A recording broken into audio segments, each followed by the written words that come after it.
Paano nga ba? Sabi nila para mabuhay ng masaya, kailangan muna natin maging mahalaga. Mahalaga na wala kang sinasaktan at tinatapakang iba. Mahalaga na alam mo kung anong mali at tama. Mahalaga na maging isa kang huwaran sa iyong kapwa. Pero alam mo ba kung kailan nagiging importante ang isang mahalaga?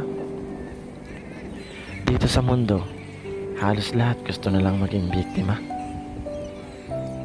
Biktima ng sistema ng mundong maling kaparaanan, maling katwiran, maling gawain, at maling tao na palaging sila na lang ng silang laging tama. Darating ang araw na may pamimilian ka. Pero sana bago dumating yung araw na yon, marunong ka nang magpahalaga. Kasi sa bawat oras na guni-guni ang iyong kasama, makaptan mo man lahat, hindi ka magiging masaya. Ganun kahalaga. Dapat ka maunang maging mahalaga para maging isa kang tunay na masaya.